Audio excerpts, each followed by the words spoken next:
Hi there, IttS instructors. So we are about to start the Fast Track or Flex Term 2, and as we do that, I just want to remind everyone of a few important things that have to happen each time you begin teaching one of our IttS courses. I also want to be cognizant of the fact that we have a few new instructors who did not teach the course in Flex 1 but are joining us now, and so glad you're on board. So what I'm going to do is just run through a few things that you want to make sure you do and also you tell your students about in this first week of class, which is beginning on Monday, the 26th of October. So first of all, I'm here in my RCC, and in Module 2, if you'll recall, your students have to complete a focus to career reflection. Now, many students actually completed the focus to career assessments over the summer during the onboarding process. That was when the software was intended to be filled out or completed by them. But we did have a big surge of students at the end of the summer. And so some of your students, or maybe even most of them, because these are Flex Term 2 classes, may not have taken Focus to Careers assessments. So one of the things you can do in the very first week is to make sure that they complete those assessments as soon as possible. So the Focus 2 icon is here in my RCC, and if you teach a synchronous class, it would be a good idea to demonstrate where it can be found. And when your students click on that, they're going to need to create an account. And they can do that by registering, and what they need to do is input the passcode pathways with an S, lowercase letters. I'll put that in an email as well. If they already did that over the summer, then they have an account and they're good to go.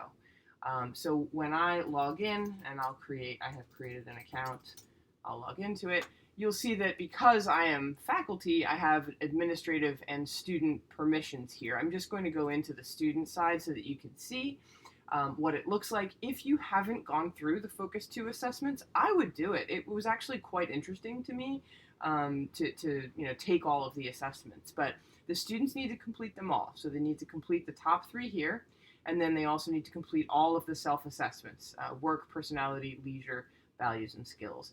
And the reflection will ask them to reflect on all of these, and then at the end of the semester, they will also be asked to go back and look at their Focus 2 results for the personalized education plan. So again, one of the things you can do with your students right away is to encourage them to complete the Focus 2 assessments if they have not already done so.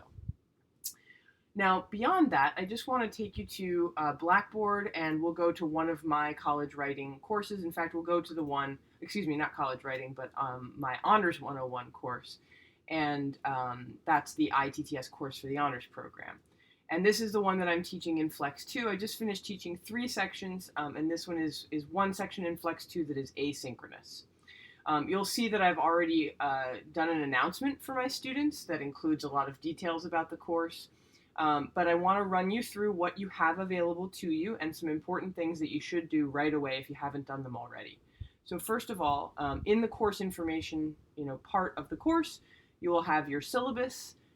You will have, possibly a way to get in touch with you. That's what I have here. I also did a little video for my students. That's optional. You can do that or not as you wish. And then you have a bunch of resources. One of the things that I do with my students in a synchronous environment is that I have them do some group work on these resources. And of course, you could do that in an asynchronous environment as well. But I've had them do a scavenger hunt that asks them to look up the websites of all of these resources and then talk a little bit about how to access them. And we do that very early on in the course. In the content section, you're going to find the Lumen content, the content from Lumen Learning. We're looking at this in the faculty view, and you're going to see that you have some grayed out folders. Those are folders that your students cannot see, but they're very important to you. And the folder I want to focus on is faculty resources. You're going to click on that, and you're going to click on Waymaker faculty tools. And it's really important that you do this for each course that you are teaching.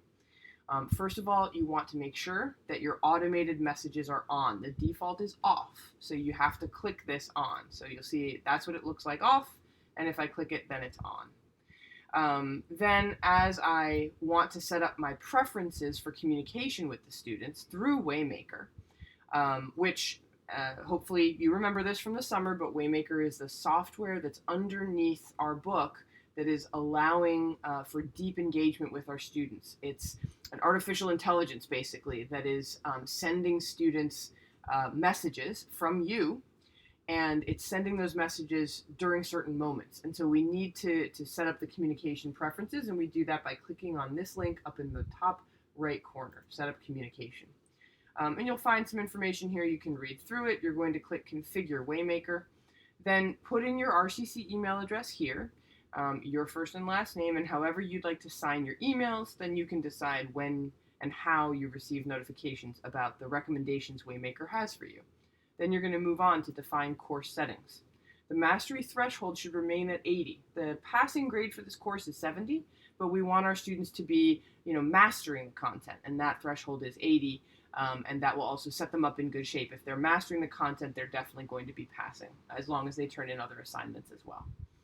You also want to do your start and end date. And actually, it looks like I haven't done this yet, so I'll just take the opportunity to do this now.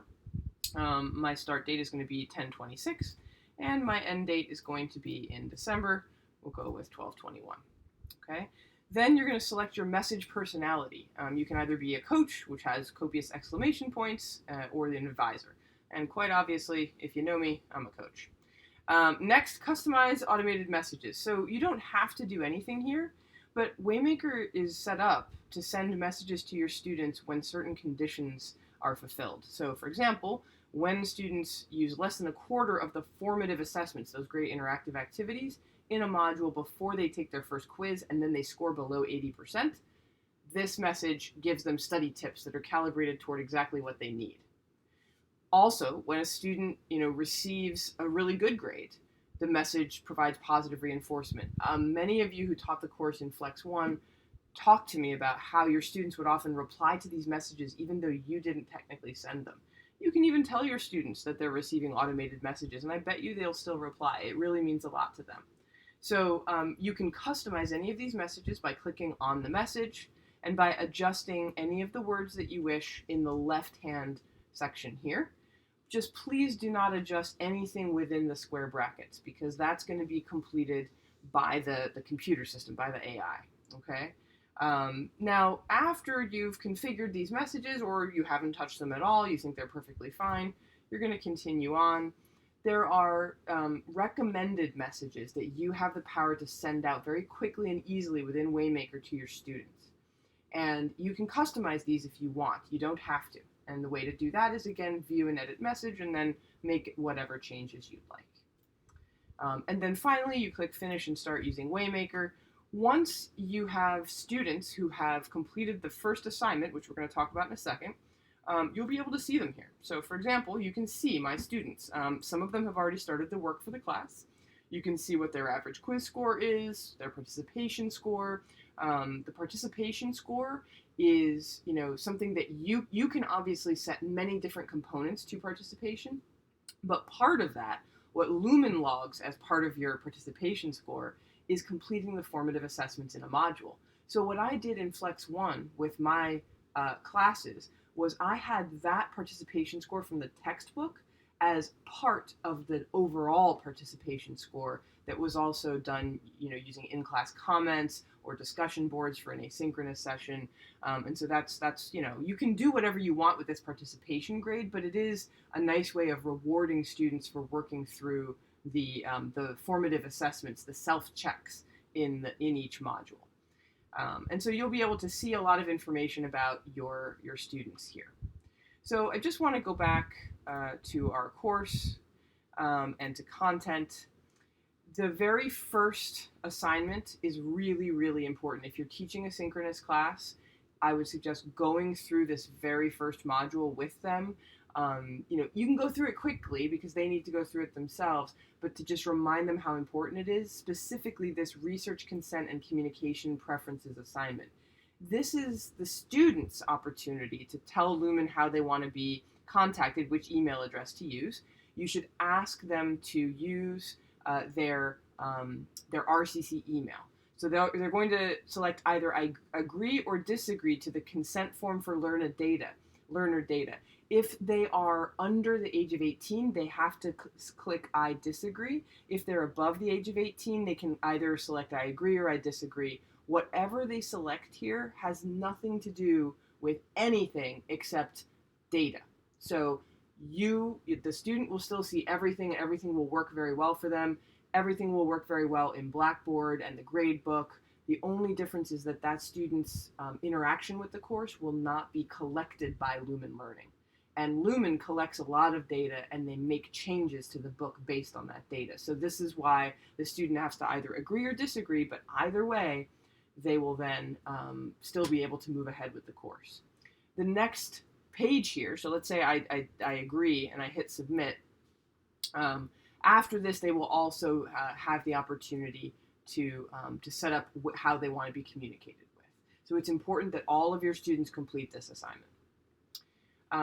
Okay, now one last thing I just want to clarify. Let me go back to the course.